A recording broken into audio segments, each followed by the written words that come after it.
Bayangkan Anda telah memilih dalam pemilihan kepala daerah, mau gubernur, mau bupati, ataupun wali kota. Di situ terdapat kecurangan dan Anda itu mempunyai buktinya, tapi Anda tidak tahu kemana harus melapor dan berapa waktunya sampai tenggat waktu untuk saya mau melaporkan ke pihak berwenang. Dan akhirnya apa yang terjadi? Waktu habis, pelanggaran pun sia-sia, pelanggaran lolos begitu saja. Situasi tersebut bukan sekedar fiksi, namun nyatanya dan biasa terjadi di masyarakat. Inilah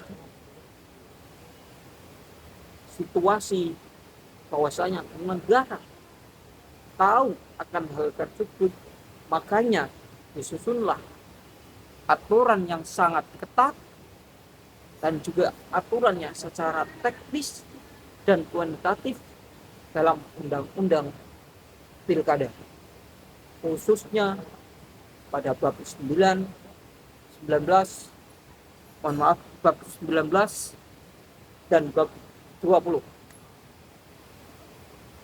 Dan dalam video ini kita akan membahas terkait siapa yang berhak melaporkan pelanggaran tersebut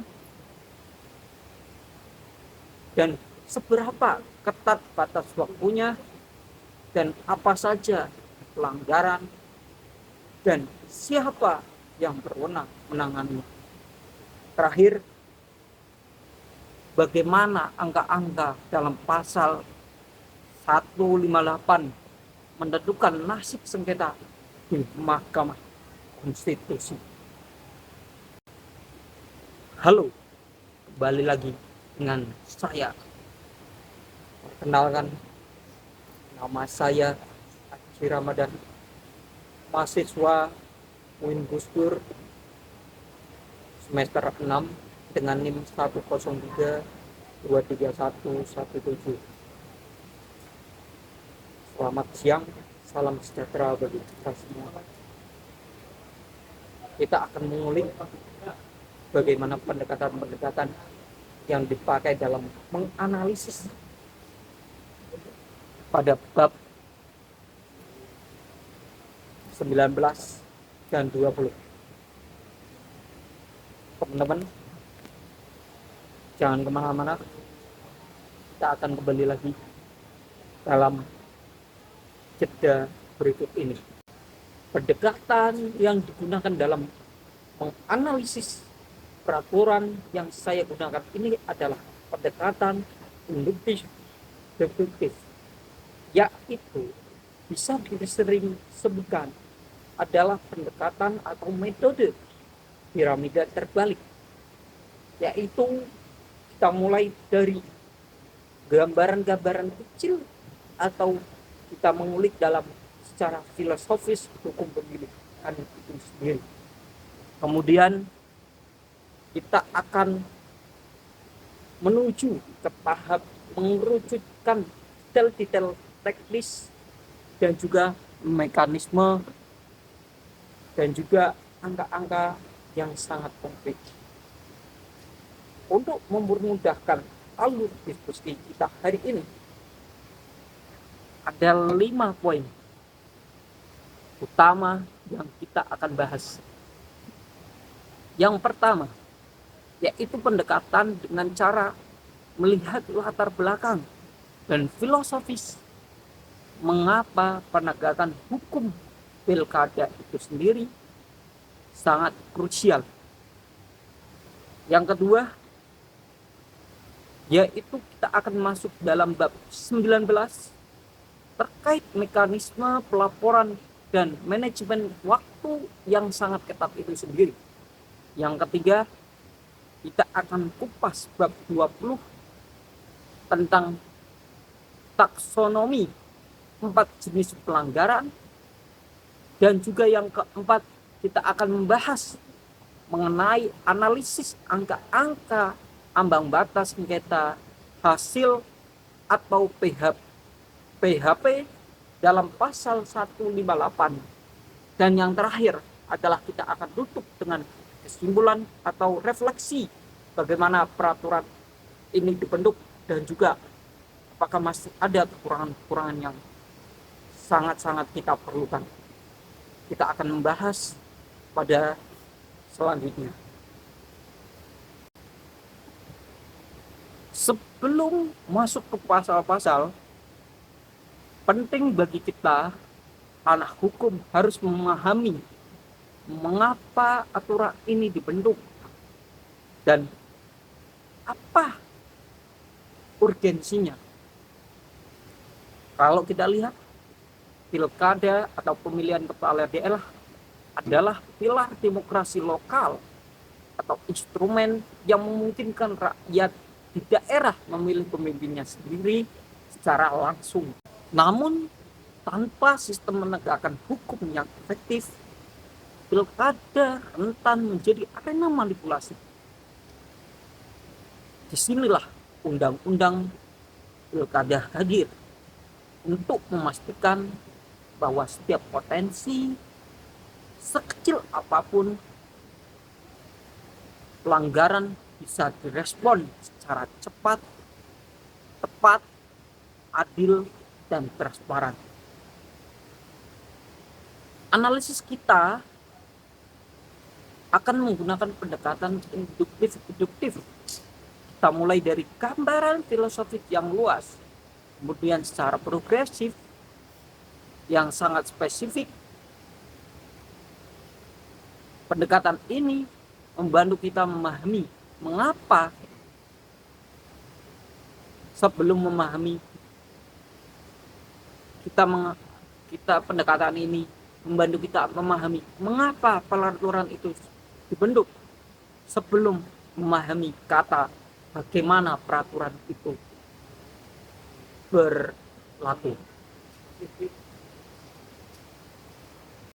Kita masuk bab 19. Penanganan laporan pelanggaran pemilihan. Pertanyaan pertama yang harus kita jawab adalah siapa saja yang secara hukum berhak melaporkan pelanggaran pemilihan kepala daerah atau bisa disebut pilkada.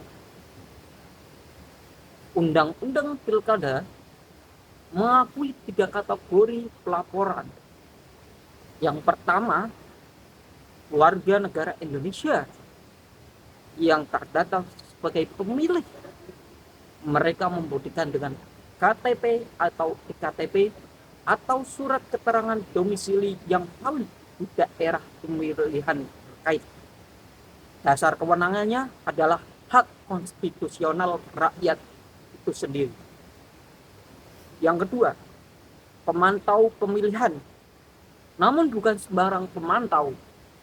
Dalam hal ini, pemantau pemilihan dalam hal ini adalah lembaga yang harus berbadan hukum dan telah mendapat sertifikasi akreditasi dari KPU itu sendiri. Jadi ada filter kelembagaan yang ketat. Yang ketiga, yaitu memilih kedudukan hukum yang paling kuat adalah peserta pemilih sendiri, yaitu pasangan calon yang telah ditetapkan secara resmi oleh Komisi Pemilihan Umum. Mereka berkepentingan langsung karena berdampak langsung oleh pelanggaran yang terjadi itu sendiri. Salah satu karakteristik paling menonjol dari hukum pemilihan kepala daerah atau pilkada adalah ketegasan soal waktu. Ini bukan sekedar formalitas. Batas waktu di sini adalah ruh dari kepastian hukum itu sendiri. Perlu kita pahami ada 4 tahap krusial yang perlu kita pahami. Yang pertama adalah tahap penyampaian laporan. Laporan hanya punya waktu 7 hari sejak mengetahui dugaan pelanggaran lewat.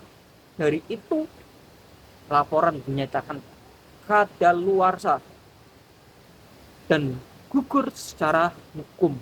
Seperti itu.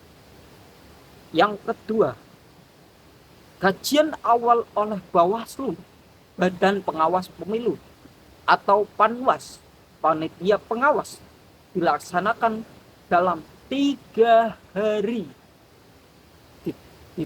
Di tahap ini, secara formil dan materi laporan diperiksa apakah laporan layak tidak lanjuti atau tidak.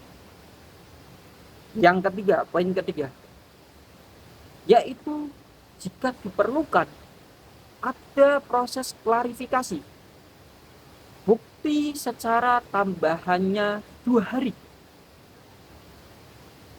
Badan Pengawas Pemilu bisa memanggil saksi atau meminta dokumen tambahan di tahap yang ketiga ini. Yang keempat adalah tahap putusan akhir harus keluar dalam total 5 hari kerja sejak laporan diterima. Putusan ini bisa berupa rekomendasi sanksi. Mohon maaf, saya ulangi. Putusan ini bisa berupa rekomendasi sanksi, bahkan diskualifikasi pasangan calon itu sendiri. Bayangkan, teman-teman, betapa tingginya tekanan profesional yang dipikul oleh Badan Pengawas Pemilu dalam waktu yang sangat singkat dan sangat ketat. Mereka harus berjibaku menghasilkan putusan yang adil namun berkepastian hukum itu sendiri. Sekarang kita akan beralih ke bab 20.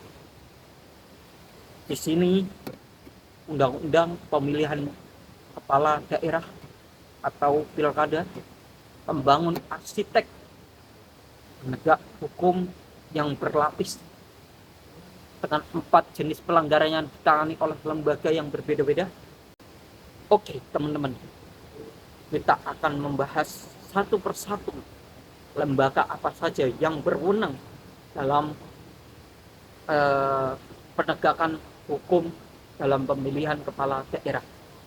Yang pertama adalah pelanggaran kode etik. Kode etik ini adalah fokusnya pada perilaku penyelenggara pemilihan kepala daerah atau bisa disebut perilaku penyelenggara pilkada. Apakah mereka sudah layak sesuai standar etika atau belum? Nah, lembaga inilah yang berwenang adalah lembaga DKPP, Dewan Kehormatan Pemilihan Pemilu.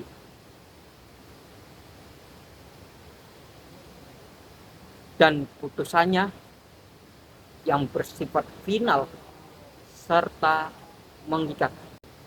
Jenis kedua, pelanggaran administrasi, yaitu menyangkut tata cara dan prosedur.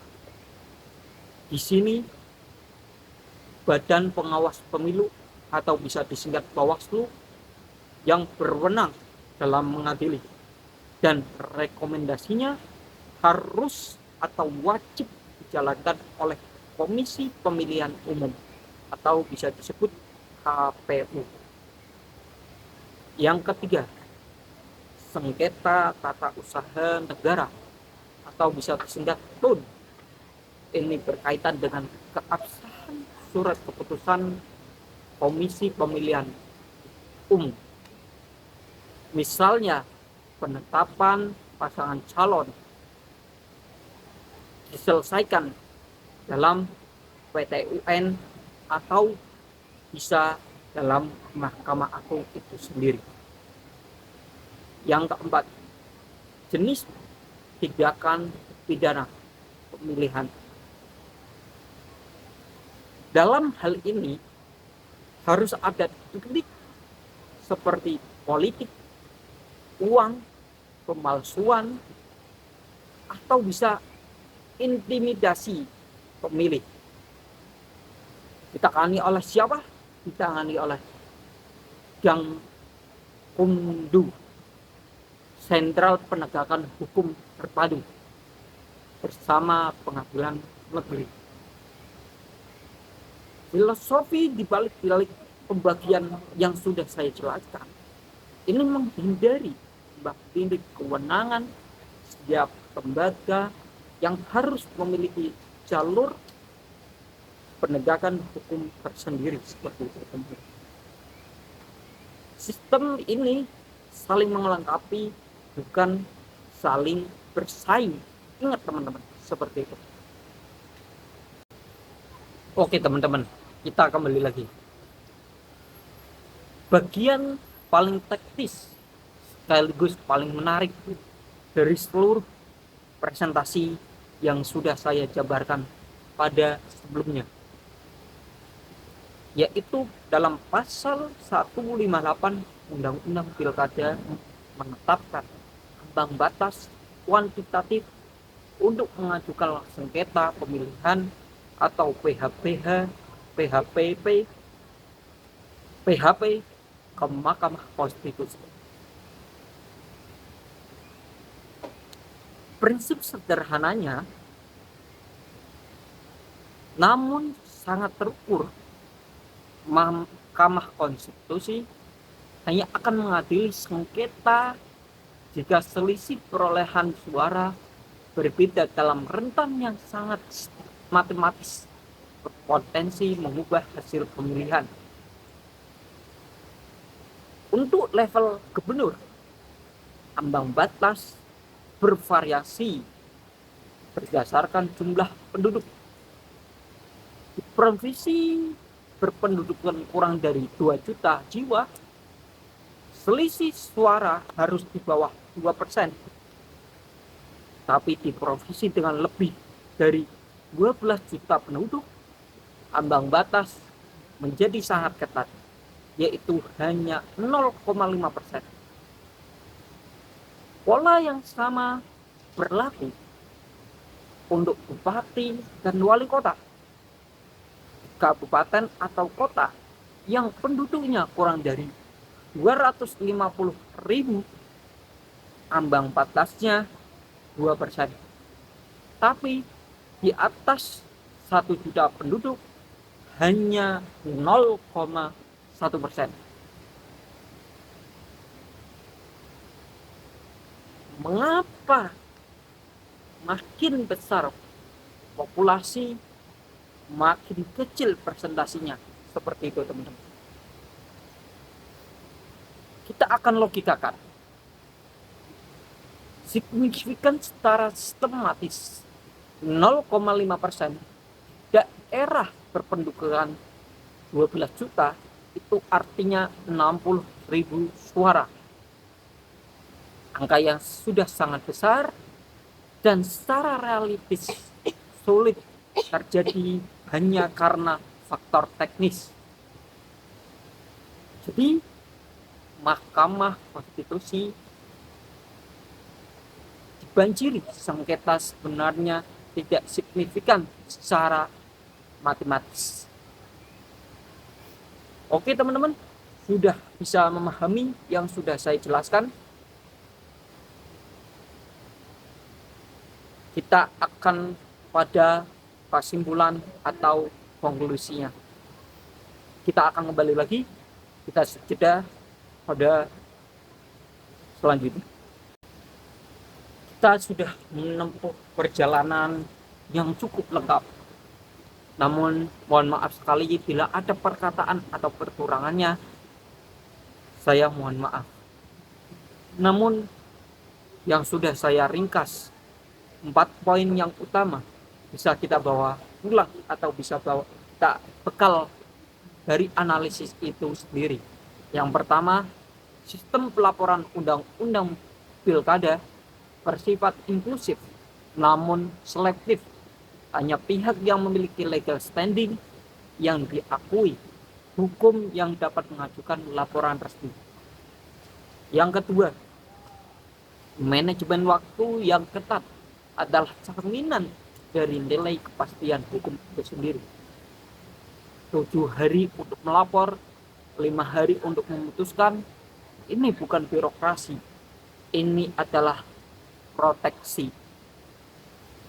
Yang ketiga, sistem penegakan hukum berlapis dalam bab 20 mencerminkan spesialisis yurisdiksi yang dirancang untuk mencegah tumpang tindih kewenangan antar lembaga itu sendiri. Yang keempat, ambang batas PHP pasal 158 menggunakan logika proporsionalitas berbasis populasi. Semakin padat penduduk, semakin ketat pula syarat pengajuan sengketa ke Mahkamah Konstitusi. Demikianlah presentasi dari saya. Semoga analisis ini bermanfaat dan bisa memperkaya pemahaman kita tentang arsitektur penegakan hukum pemilihan kepala daerah di Indonesia. Terima kasih banyak. Mohon maaf bila ada kekurangan, namun yang perlu kita ketahui, suatu kita dalam penegakan hukum, kita harus berani dalam bertindak atau melaporkan. Salam keadilan. Wassalamualaikum warahmatullahi wabarakatuh.